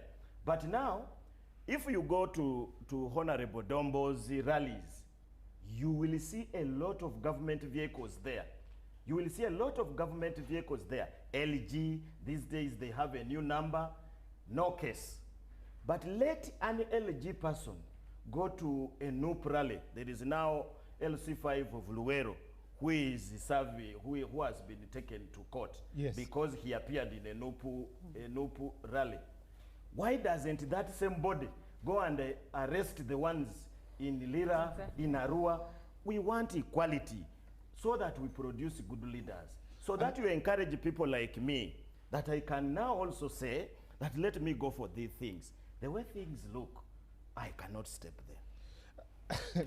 Dr. Ojambo, sticking with you, a twofold question. One, do we still need elections in this country? But also two, what would be the alternative? The Chinese way. The other alternative is, the other question is the quality of leaders. Phiona may I just say something? Phiona I think it talked is about unfair quantity. If first of all, I need us to not again forget that we live in a failed state of humanity, of, you understand, a failed situation where we are, to err is human, right? Yeah. We are a very young country. Civilizations like the US, which are 200 years old in practicing democracy, have a lot of issues. In fact, we've been, staring in shock. So I do not think our very able moderator that it is fair to quit after 50 years. I think that what we are doing today, we need to, where can we start? The conversation should be, where can we start? I really don't want that rhetoric of, let's go to Timothy, you have China. asked me whether we still need elections. And also the quality of leaders. I think, do we have an option? Because what would be the other option? This country, the good news is that they have tried other means. We have tried military coups. We have tried civil war, and we have tried all those other things. Of course, in the pre-colonial time, we tried kingdoms, but kingdoms would only limit you, or chiefdoms, or clandoms would only limit you to a very small society. And they were not perfect. Now, where you have a republic like Uganda, I think elections would still be the best option. But we need elections, as I said, where we mean it. Not organizing elections which you must win. You organize elections, then you go there and choreograph so that you win and say, you see, I have won. But when some of us look at you and see how you have won, and we write about you, then you get angry and say, you, why are you writing these things? But that's how you have choreographed it. Then the level of leaders, or the quality of leaders. I think you get leaders that you deserve. In most cases, you get leaders that you deserve. So we deserve the leaders. We deserve the leaders that we have. I vehemently agree with the doctor. We get leaders that we deserve. Yeah. No, they say every society gets the leaders. So if you look at a society like Uganda, where we are struggling, as she said, with the basics. Yeah. You are struggling with the food issues. You are struggling with the issues of roads would even be higher there. Ambulance. You are struggling with the aspirin. You are going to get that type of leaders who can offer you food. You heard the Dombo here was saying that they had agreed that NRM, the mighty NRM, was agreeing as one of their program of campaign that they wanted to cook food to give people in the rally. And you see how they deal. And you look at what the leaders tell their people. Like, for example, you can see this PDM thing now. It is a whole Stockholm syndrome. A Stockholm syndrome, for those who know psychology, there is a theory in psychology called the Stockholm syndrome theory, where somebody mistreats you, but he gives you something to eat, he gives you water to drink, and you develop a relationship with him. You say, the man is oppressing me, but he has given me some water. He has given me some banana to eat. So at the end of the day, you create a society that is in despondence, a society that does not know what to demand. So at the end of the day, you get dancing leaders, leaders who go on the stage, and instead of telling you their manifesto, they dance for you, and you clap, and you go and vote them. At the end of the day, you don't blame anybody for you voting dancing leaders instead of leaders who are going to answer for your questions. Number 3. Dr. Ojambo, before I get to Honorable Mbide, the two of you, how do we come from dancing leaders? One thing I wanted to say about this whole dancing leaders issue, the aspect of every society getting the leaders it deserves. When you look at Europe, I've talked to some people in European countries who have reached a level of meeting all their basics. They're now they've gone beyond basics. They have, they're actualizing their life. They're actualizing, and then now they have a level of apathy. In fact, this voter turnout of 67% is quite high in the world. Apparently, even in Europe, it's around 50%. So there's now voter apathy because people don't need to go to the polls for there to be a big difference. Systems have been established, things run themselves. So as Ugandans, I want to state that while we are still at that basic level, we cannot afford not to use the polls. Dr. Ojambo, your comment on that? How do we come from dancing leaders? Timothy, you brought today a very good topic. The panacea to this problem, let me also be like my guild president today, is civic education. Yes. To educate the people from when they are still young to know what is the role of a leader. How do we get a leader? That is one. But 2, we all need to put our hands together to fight poverty. With this glaring poverty here, we have a very big problem. Okay. Some of us have done that by promoting education and doing things that can create production. But above all, we need leaders people who have hope. Many of the things that people say on these talk shows just kill people's hope. Okay. And the hope is that if we decide, we can get good leaders. There are countries that have changed and they are moving to the right direction. Ghana was where we were, where we are here, several years. But now they have changed their things. Thank you, Doctor. They are moving, although you know, being an African country, there are shakes and bumps at the end of the day. But we need to encourage Ugandans. We need to tell them they hold the key. And once they know that these people are not just helping them to construct for them roads, they are not helping us to construct for us schools. That is their duty. And when they don't do it, remove them. Thank you. I just wanted to, speaking about what to do, how to stop the dancing. One of the worrying things we noticed as the Institute was that this issue of graft in elections, of food, was actually going down to primary schools. When these young people are running for prefect, they give logistics. Yeah. They go to their parents' offices and use them to print posters. They're using, you know, and what this is teaching young people is, again, transactional politics from a very young age. So as the Fidelis Institute, we've started doing inductions for new leaders. We've started working with different schools to end graft in school elections.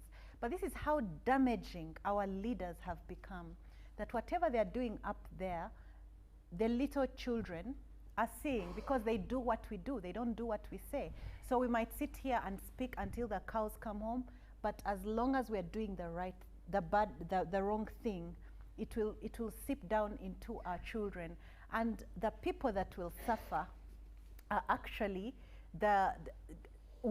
because right now people are retiring and they have no retirement benefits. Okay. Right now their children are going to throw them into, what are they called? Those retirement homes.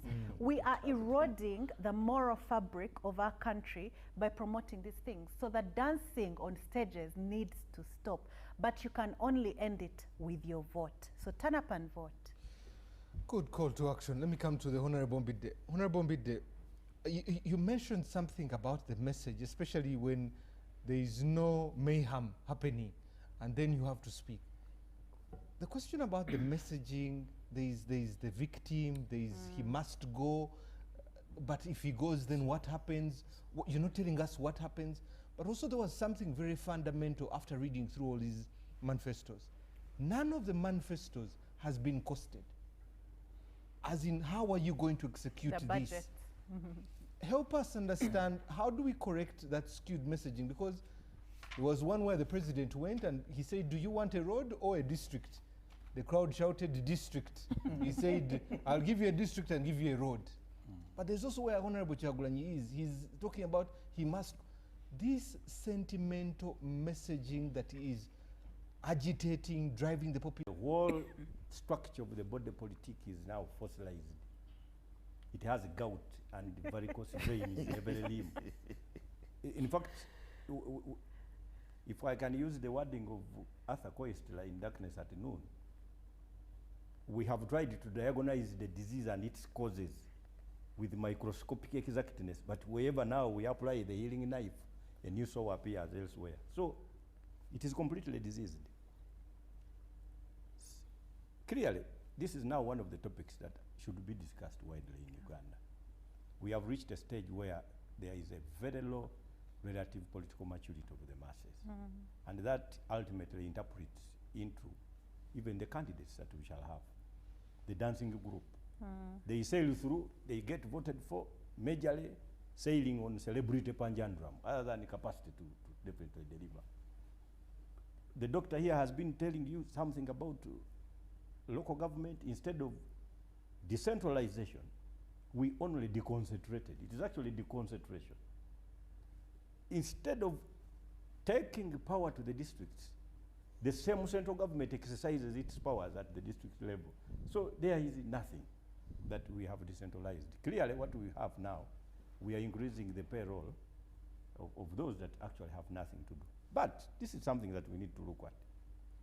My brother brought the Constitution. There is now a bromide that is almost uniform in all constitutions of African countries. All power belongs to the people. Now for us, you do not have power belonging to you except if you know what you are going to do with it. Knowledge is power. Yes. Now, the power available to the population in Uganda exists only between the period of voting.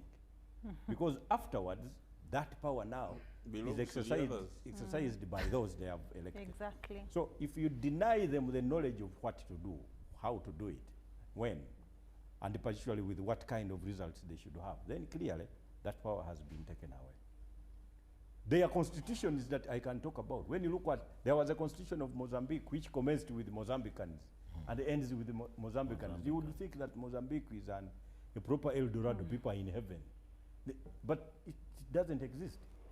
The former Zaire, Mobutu even created a party and called it a national party. He would talk about material to do with the population and even cries. When he was removed, the real people now celebrated on the streets. In Liberia, their constitution of 1978, all power belongs to the people. The president had acquired almost people support of over 98%. When he was removed by a coup d'etat, the real people actually celebrated on the. So it is actually paradoxical that countries that behave in such a way, because now the constitutions have only become mere thin veneers. These are just coverages of wrong furniture. But isn't it our duty to breathe life into those constitutions? Yes, I'm getting there, so I'm doing the analysis so that I can now tell you. Because even if now you find it your duty, you have nowhere to exercise it from. I because disagree. civil society, particularly, is actually curtailed in terms of resources and even the freedom to perform. I know that Chapter 4 itself would have sounded better, but even a civil society organization named after that chapter suffers. So I can tell you that in Uganda, even by mere nomenclature, it suffers existence. So there must be something else that we need to do. You are telling our people What is to that vote. that we need to do? Yes, and I'm beginning with it. You are telling our people to go and vote. Yes. But we are in a situation where there has been a predetermined procedure that leads to a specific result. Number one of the candidates has himself appointed all of those that will count the votes and manage the election. So clearly, whether you have voted or not, it is very unlikely. It is actually extremely enigmatic how you can arrive at a result against his wishes and hopes, because he has created it. So what we ought to have started with is in fact what you have said. Let us focus on 2031 election. We need the laws that establish an electoral commission that is independent, not one that is named after being independent when we actually know it isn't. We need an electoral commission coached in Namibia terms, for example, where there is a participation of judges. South Africa, participation of judges. The ultimate decision taken by parliament, and obviously the president can participate. We can have the one like of Mozambique, where members of parliament do. The one of Kenya, where there is a participation of coalition of parties, Kenya Law Society, so that we know that there is an electoral commission that does not pay allegiance to one of the candidates in the race, calling himself an incumbent. Because you see, we are dealing with the president who has himself become an institution. He has developed himself to a level of an institution. Everybody has assumed a role and a responsibility during his tenure of office. So he has stopped even doing anything to do with the colleagues he came with, the children he gave birth to. Now his target is the Bazukulu. So that tells you now that he has completely no role to do with anybody else except now the future, the grandchildren. So Honorable we need to get back to the You drawing sound board. like we're regressing. How do we progress? Now, this is how we need to progress. Amendment of the laws to establish an independent electoral commission for the power of the people to be re-established. Number 2, a people's level to govern themselves democratically is proportionate to the degree of their understanding of the whole structure and functioning of the whole social body. Civic education, 100%. If we do not do this, this is what Robert Dole in 1998 referred to as the impenetrable thicket of knowledge. That for you to obtain a democracy, there must be knowledge by the populace of whatever is going on. They need to know what is the object of government. What is government? What should be its role? Somebody tells you to thank him because you will speak on TV and go home safely. We should stop comparing Uganda to past governments and start benchmarking Uganda to other governments of other countries. How can somebody tell you to celebrate because you have spoken freely on TV? It is like me. I know that every man has the capacity to actually commit the offense of rape. But if you traveled with a woman from Kampala to Gulu and you do not rape her, is it really prudent for you to tell her to thank you for not raping her? Really? No. Because you see, rape itself is a crime. Now, we are having a government that wants you to thank them for giving you peace, including the peace to sleep and waking up. So these are things that if we have established a background of civic education, the population would look at wrong leaders and actually vote the correct ones. We will now stop voting for the leaders that we don't deserve. So me, I think civic education is number one, and of course, we now need to look at the institutions. Without this business, having 100% entertainment, we are going to have the dancing groups, because we are now having a dichotomy between those who are popular and those who are knowledgeable. Now the knowledgeable people cannot participate in the politics because it takes popularity to be voted for.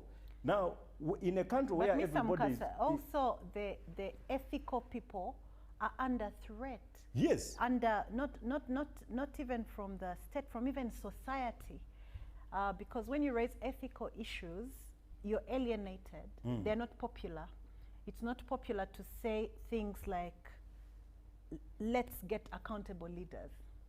Let's get, so it's a whole, and maybe it's again because of the suffering. Maybe we are in a state where people need comic relief, but what we need to understand is that why, you know a mouse eats while blowing at you, eh? That's what I was told, that it bites you while blowing. Yeah. So we need to make sure that we're not cooked slowly by our own moral decadence. Okay. In Uganda, it is a very big problem. When you look at the history of all of those that have been IGGs, they are actually not living happy lives. Whoever is in charge of fighting corruption definitely gets fought up to the grave. Exactly. And you look at their history, their possessions currently, and whatever happens. You know, in a society of mad men, whoever is not mad is actually the one that looks mad. They would even wonder what you're doing in their own area. So if you start speaking about anti-corruption, you start speaking about transparency, you start in a situation where technocrats have become tumbocrats, and the business community are instead tenderpreneurs that can never speak ill of government because their interest is tenders from government, there is going to be a very big problem that befalls you. We need to get back to the drawing board. Yes, Ugandans will vote for a musician, will vote for a comedian, simply because the situation at hand requires laughter generated by any cost, at any cost. And that is where we arrive at those leaders that actually, instead of being leaders, they are majorly misleaders. But they get voted for, they get the biggest number of votes, yet politics. And people are saying, I was talking to one of the professors who actually told me that, you see, politics is so serious a matter to be left to politicians. Now, and this is why the calling now comes to people, the intellectuals. Once you continue to avoid and you become commentators, of course the wrong guys will keep leading. And I am telling you, they will mess you up. We are not dodging. They will mess the teacher. We are not keeping out. We are participating. Personally, I believe that everybody has a role. They don't necessarily need to run for office to make a difference. Do you know why I'm saying it? Do you can equip the voting populace Fiona, to make the right decision. The reason why I'm saying this, there are jurisdictions that develop the idea, for example, of electors in the US. Those that develop the idea in Europe, in Britain, for example, of establishing a kind of body politique where members of parliament arrive at an executive leader called the prime minister. It is because, for example, in Uganda now, parliament is full of voters and the members of parliament never won in 2021.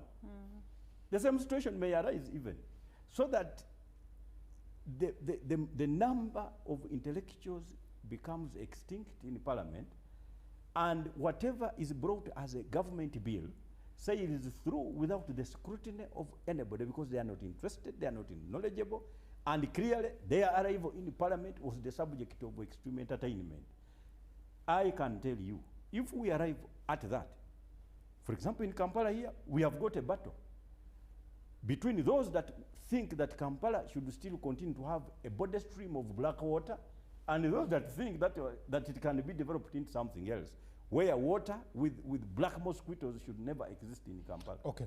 Now, why would there be a dichotomy of two thoughts? When actually we should look at development and know that part of the transport means in Kampala should have been water also.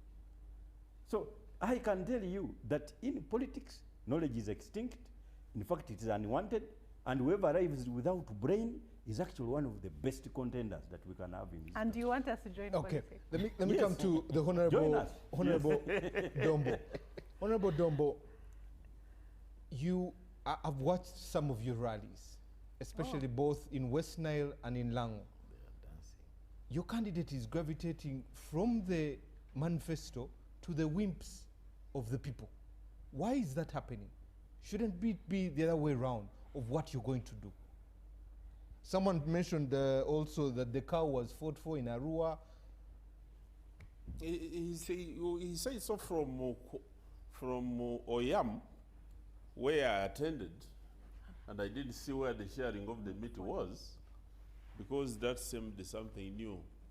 Timothy, I listened attentively to my brothers make their submissions. But isn't that what democracy is about? Dancing That leaders? it is a game of numbers. Okay. Because democracy is good. I'm one of the people who loves democracy, but if we can take it, we must also take its consequences. Because when you look at the history of democracy, it was a societal issue. At one time, it is only the people who had land titles who were allowed to vote when democracy started. When you look at democracy being practiced in the US, why is it that they vote in and vote out their presidents and their people? Because they have attained a certain level of education, they have attained a certain level of economic empowerment, they have attained, look at Uganda.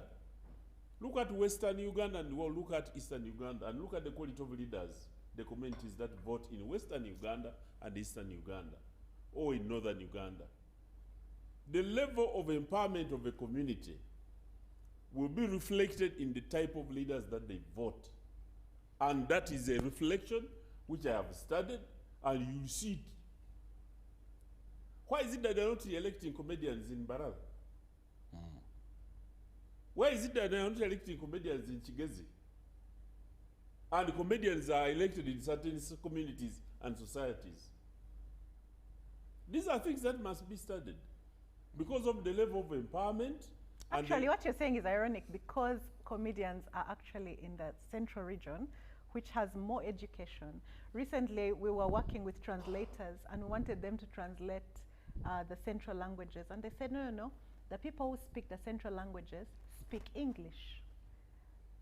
So there is something there that we need to interrogate.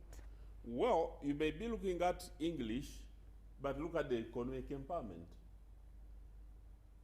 Look at the economy of the individuals. How are they manipulated? Can you go to Mbarara and call someone and give them 1,000 shillings and you expect them to vote for you because of 1,000 shillings? These are some of the things that have been happening. Yet, we have communities in Uganda where somebody will be given 200 shillings. A coin of 200 shillings. And people will line up to go and vote. Isn't that an indictment on the NRM? 40 years and still we No, have democracy is empowerment, progressive, and the President Museveni, if you look at his campaign trail, one of his biggest messages is wealth creation. But Honorable Dombo, it was a district where you asked people between a road and a district, and they chose a district, and you said, I'll give you both. We have districts and town councils that have been formed that can't sustain themselves. And the president has been repeatedly saying the same. He asked that question 4 times. But he has just endorsed Tororo. And you know why? Because societies emerge from the issues that make them, that sustain their existence. When you come, for instance, in Tororo, I was part of the Tororo or part of Bukedi, call it Bukedi, where you yourself come from. And you know that livelihood, to become part of a council where deliberating in a language where our community could not participate. And the president said, in order to deliberate Butaleja, because they cannot deliberate in the language which is deliberated in Tororo, let me, for the sake of protecting that language, allow them to have their own districts so that they can govern themselves. And those are things, those are the values that create us. That Uganda initially, we were not a nation. We were sub-societies. The Baganda were Baganda, Banyole were Banyole, independent. But you understand that now we are a republic and we are supposed to be walking and going towards unification, towards meshing. I am a product of so many parts of Uganda. Now, when we start saying that we cannot meet in a council because we don't speak the same language in a country with over 53 languages, we are going backwards, we are regressing. I do not think you can say that it's our values to blame. In our national anthem, we talk about unity. We talk about speaking with one voice. So without sounding idealistic, looking at your face, Honorable, I want to state that it's like when your children start manipulating you as parents, you understand what I mean? And they make you fight each other. I really think that we need to be able, as the state, educate these people that no, if the problem is a dispute, let's educate you and you speak in English, or you speak in Kiswahili, which is spoken in both of those tribes. I have attended political rallies in districts in Tororo, where the president had to invite a number of interpreters in order to communicate with the same people. If people must communicate. But that's now failed systems. But it's not we have UPE but and really USE. for 40 years Yes. of Education. the same leadership.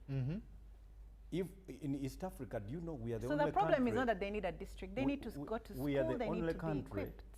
singing our national anthem In in English. English. Exactly. So why? A language that is understood by almost less than 30% of the And whole that's the country. challenge. Now is that national?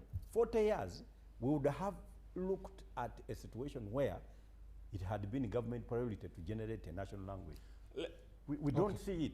And you have had the opportunity to lead longer than possibly any other leadership that we have a president who keeps talking about independence. Honorable Mbide, let him complete his submission. Timothy, my brother here knows very well. Yes. The sentiments about choosing a national language and why English was chosen as a national language, even when it is not the most popular. Exactly. Even when it is not the most popular spoken language, because of our history, Exactly. which is not demented. values but history. Which our history, which is demented. Now, progressively, we shall reach there. And President Museveni would have hurried to start with Swahili to say let it be adopted. But just ask the people in Uganda here, how many people value Swahili as a national language? We have a presidential candidate who has pledged in his manifesto to abolish Swahili. He's a comedian. No, we don't know whether he's a comedian, but this is a presidential candidate who has pledged in his manifesto that he must eradicate. And this is a value he's communicating to the community, to people who are supporting, some who cheer him.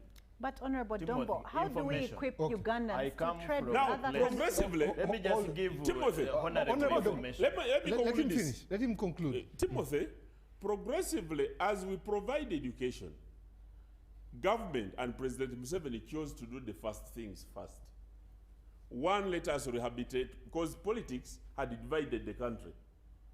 I went into an election where you get, in Chigezi, there was an election between Honorable Rugunda and another gentleman, Rukundo, I think Honorable Rukundo. And you know how fractious that election was based on religion. And now we had to deal with that as NRM party in order to bring back Ugandans to believe that we can be together, even when we are different religions, when we are different tribes, so that we build a country. There is a semblance that we have a nation called Uganda. We can go on an election without people looking at religion. But Honorable, you're contradicting yourself because you said districts for different tribes was a solution by the NRM. Honorable Dombo. Okay. Because clearly when he sits here, he is generally now sitting in for a party in government. So he should face our questions. Okay, what is the question? What, in his opinion, because I don't want us to behave as if this is a country formed yesterday like South Sudan. We have countries that have had history, but have sorted their history. One, using the constitution and also governance. We have Rwanda, they have sorted it. We have Tanzania with a multiplicity of tribes, but still having a national language.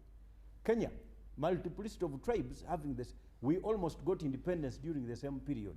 Why would anybody tell me that you have had continued leadership for 40 years, and there is even no iota, no scintilla of possibility that you have even created 3/4 of any national language? That, to the extent that you are telling me that the threat is of a new candidate of yesterday, and threatening even to ban Swahili. Honorable Midit, allow Honorable Dom.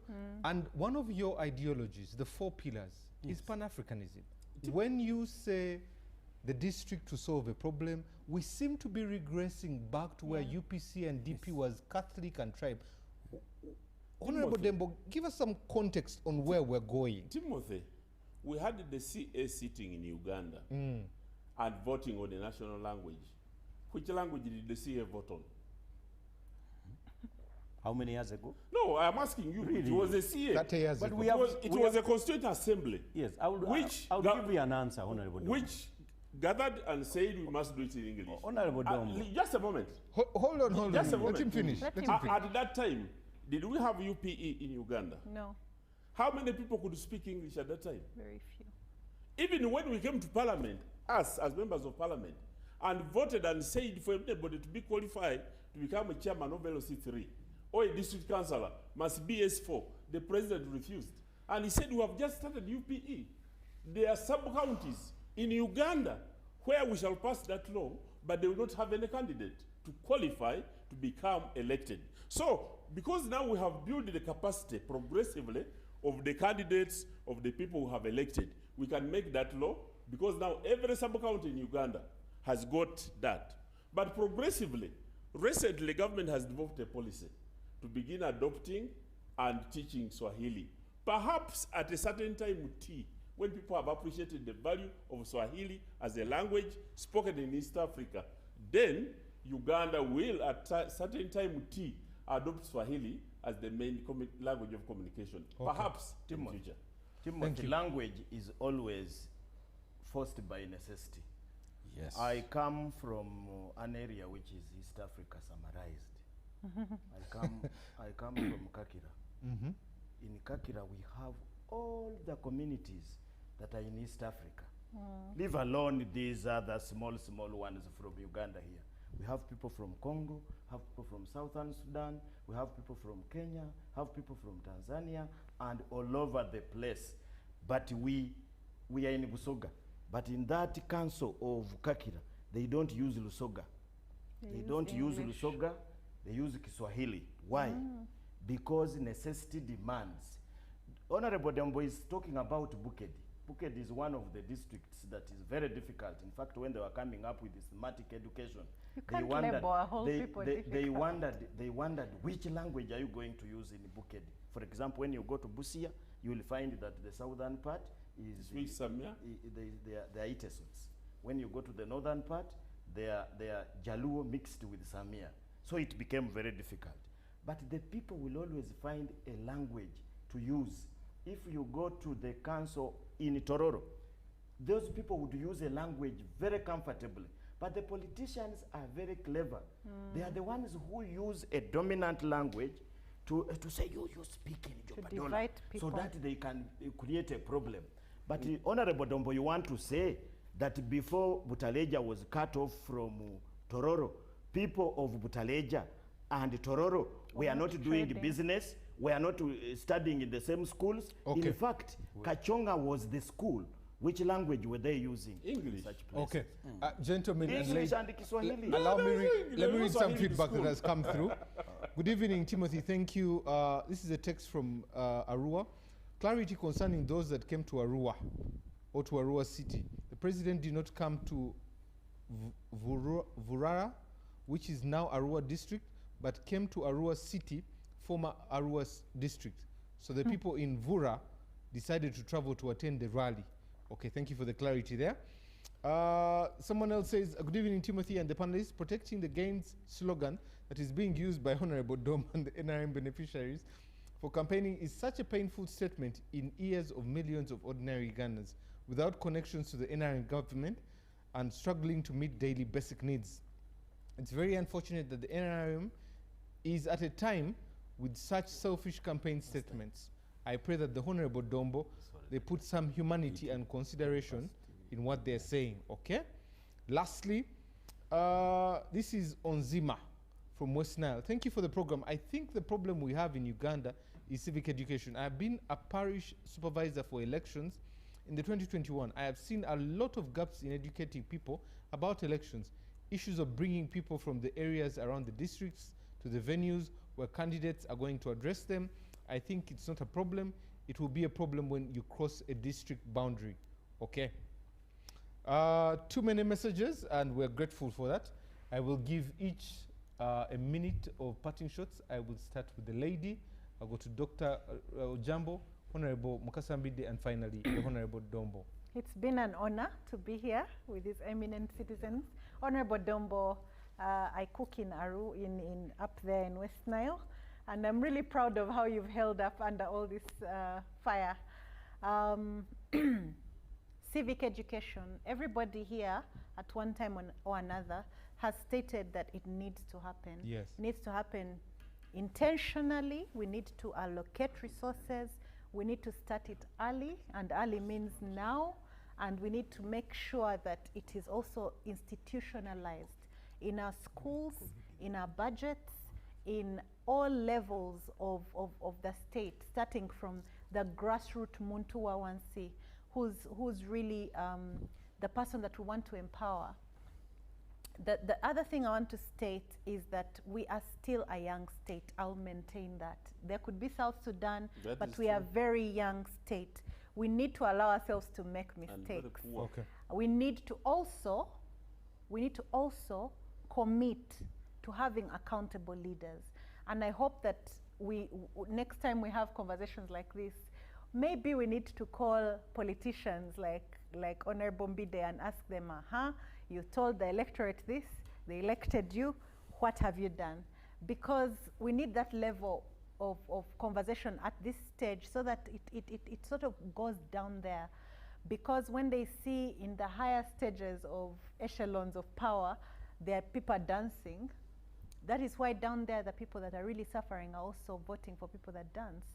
So let's move away from transactional politics to issue-based politics. We need leaders that understand that that leadership is a calling, it's an opportunity to serve, and it is a privilege. And we need to we need a citizenry that understands that it is their right to be served by the people they've voted, Okay. not their privilege. Thank you very much. Yeah, Timothy, thank you for inviting me here to discuss with these eminent members. Honorable Dombo, we really thank you for the work you're doing, irrespective of which party you are working for. Mbide, you are an inspiration to so many young people. You need to always know that down there people watch you. And Madam here, we wish you well in the elections that are coming. Saturday. I really think that this country, we need to work together. Yeah. And you need education.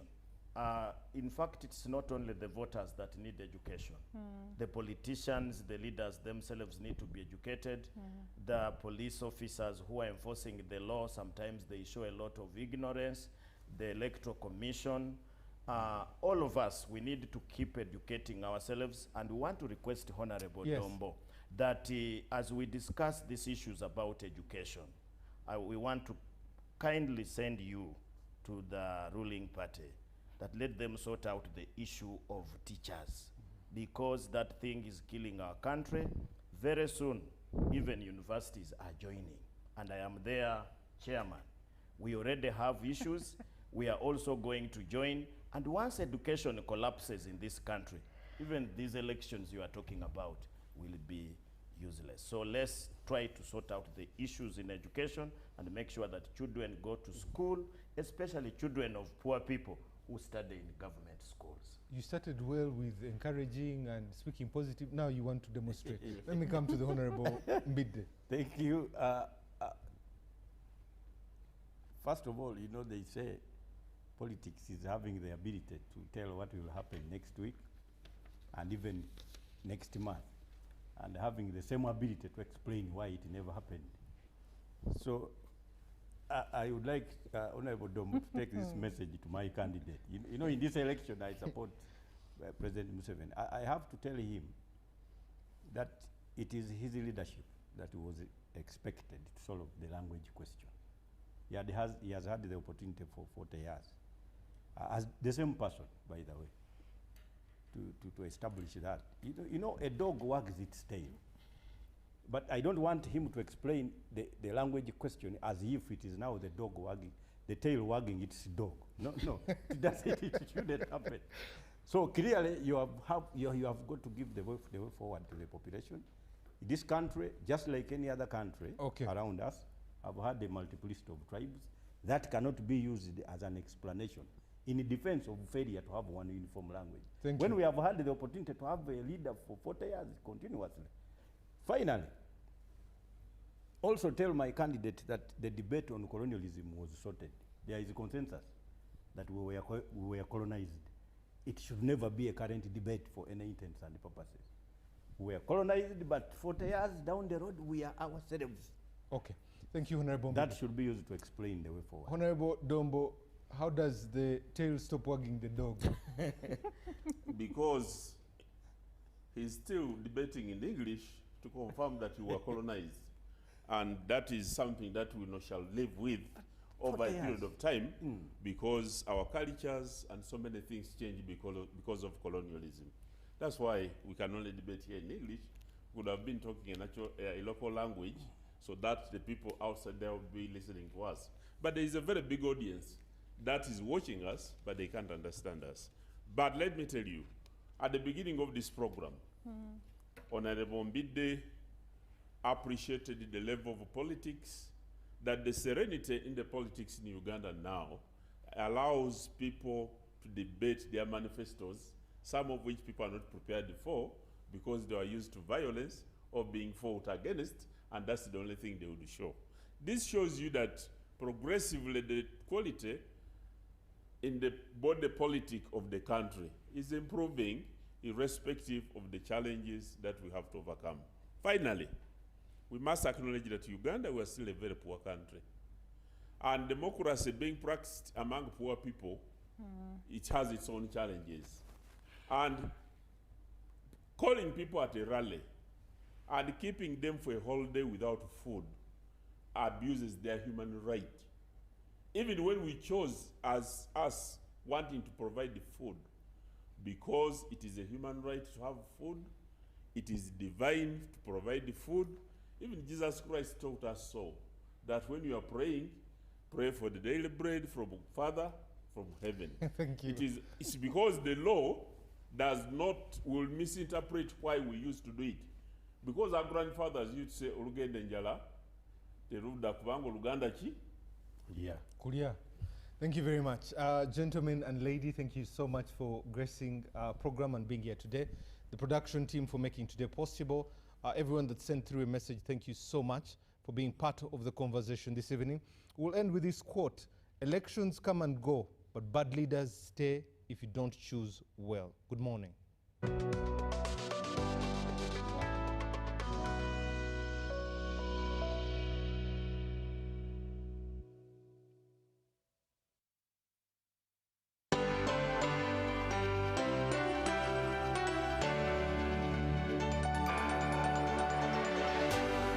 UBC, inspiring Uganda.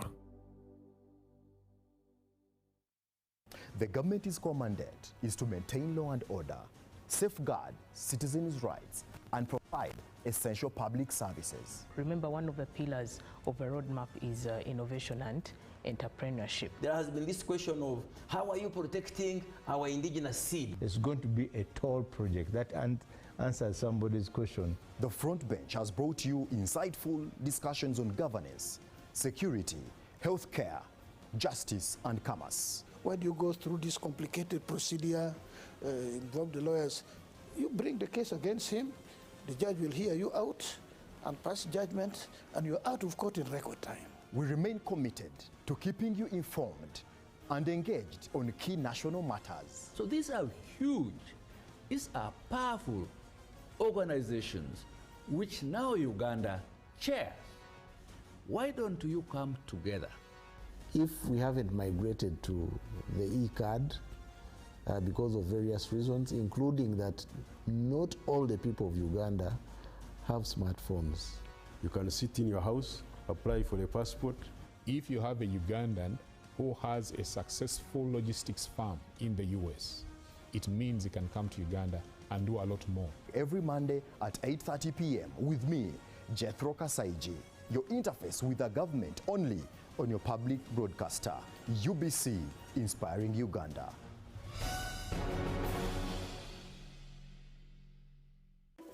In a nation hungry for truth,